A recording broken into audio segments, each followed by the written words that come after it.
Ayun. Ay.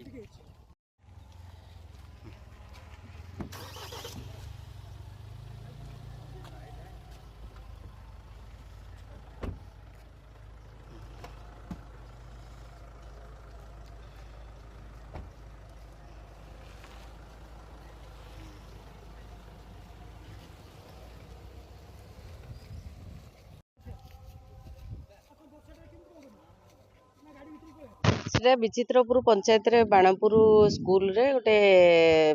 ବାହାଘର ଭୋଜି ପାଇଁ ଟେଣ୍ଟ ବନ୍ଧା ହେଇକି ସେଠି ସେମାନେ ଯେହେତୁ କୌଣସି ଆଇନ ନାହିଁ କି କୌଣସି ଗଭର୍ଣ୍ଣମେଣ୍ଟ ଗାଇଡଲାଇନ ନାହିଁ ବାହାଘର ବ୍ରତଘର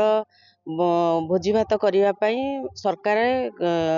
କଲ୍ୟାଣୀ ମଣ୍ଡପ ମାନ କରିଛନ୍ତି ବିଭିନ୍ନ ଜାଗାରେ ସେମାନେ କରିପାରିବେ କିନ୍ତୁ ସ୍କୁଲରେ କୌଣସି ଗାଇଡଲାଇନ ନାହିଁ ଯେ ବାହାଘର ଭୋଜି କରିବା ପାଇଁ ତେଣୁ ଲୋକମାନେ ଯେହେତୁ ତାକୁ କାଲିଠାରୁ କମ୍ପ୍ଲେନ୍ ଦେଇ ସାରିଲେଣି ସ୍କୁଲର ହେଡମିଷ୍ଟ୍ରେସ୍ ଦେଇଛନ୍ତି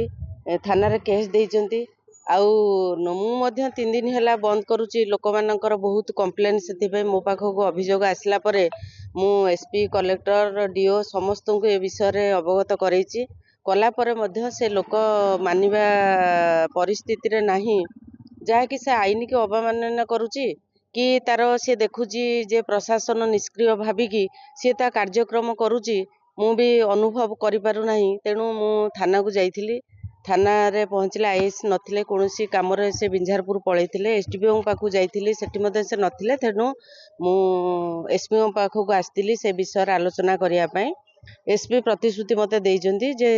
ମ୍ୟାଡାମ ଦେଖନ୍ତୁ ନିଶ୍ଚିତ ଏଇଟା ବନ୍ଦ ହେବ କାହିଁକିନା କୌଣସି ଗାଇଡଲାଇନ ନାହିଁ କେସ୍ ହେଇସାରିଛି ରେଜିଷ୍ଟ୍ରି ହେଇସାରିଛି କେସ୍ କାଲିଠାରୁ ତେଣୁ ସେ ପାଇଁ ମୁଁ ଏସପିଙ୍କ ପାଖକୁ ଆସିଥିଲି ସେ ଲୋକ ତ ମୁଁ ଭାବୁଛି ଯେ କୋଉ ପ୍ରଭାବଶାଳୀ ବ୍ୟକ୍ତିଙ୍କ କଥାରେ ସେ ଏତେ ବାଟ ଆଗକୁ ଯାଉଛି ମୁଁ ନିଜେ ଜାଣିପାରୁନାହିଁ ଯେ ଏ ସରକାରରେ ଏମିତି ଏବେ ଲ ଆଣ୍ଡ ସିଚୁଏସନ ଚାଲିଛି ଯେ ଲୋକମାନେ କ'ଣ ଭରସା ବିଶ୍ୱାସ କରିବେ ମୁଁ ତ ନିଜେ ଲୋକ ପ୍ରତିନିଧି ହିସାବରେ ମୁଁ 2 ଦିନ ହେଲା ଅଭିଯୋଗ କରି ଚାଲିଛି ମୋ କଥା ରହୁନାହିଁ ତେଣୁ ସାଧାରଣ ଲୋକମାନେ ଏଠି କ'ଣ ନ୍ୟାୟ ପାଇବେ ନିଶ୍ଚିତ ଭାବରେ ଯୋଉଟା ଲିଗାଲି ସେଟା କରିବା ପାଇଁ ମୁଁ ଚାହୁଁଛି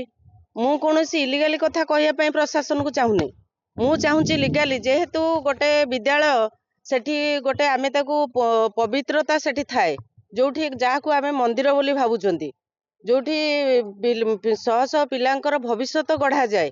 ଯୋଉ ବିଦ୍ୟାଳୟରେ ସେଇ ବିଦ୍ୟାଳୟରେ ଯଦି ଏମିତି ବାହାଘର ଭୋଜି କରାଯାଏ ମଦ ମାଂସ ଖାଇକି ସେଠି ଏଭଳିଆ ସିଚୁଏସନ ସୃଷ୍ଟି ହୁଏ ତାହେଲେ ଆମେ ପିଲାଙ୍କ ଭବିଷ୍ୟତ କ'ଣ ଗଢ଼ିବା ତାକୁ ପବିତ୍ରତା କ'ଣ ଭାବିବା ଯେ ସାଧାରଣ ଲୋକଙ୍କୁ କ'ଣ ଆମେ ନ୍ୟାୟ ଦେଇପାରିବା सावित्री व्रत उपलक्षे बयनिका आनिछि 10+20% सरकारी रिहाती 25 मे पर्यंत आज ही आसंतु बयनिका आउटलेट बा ऑनलाइन शॉप करंतु बयनिका.com रे।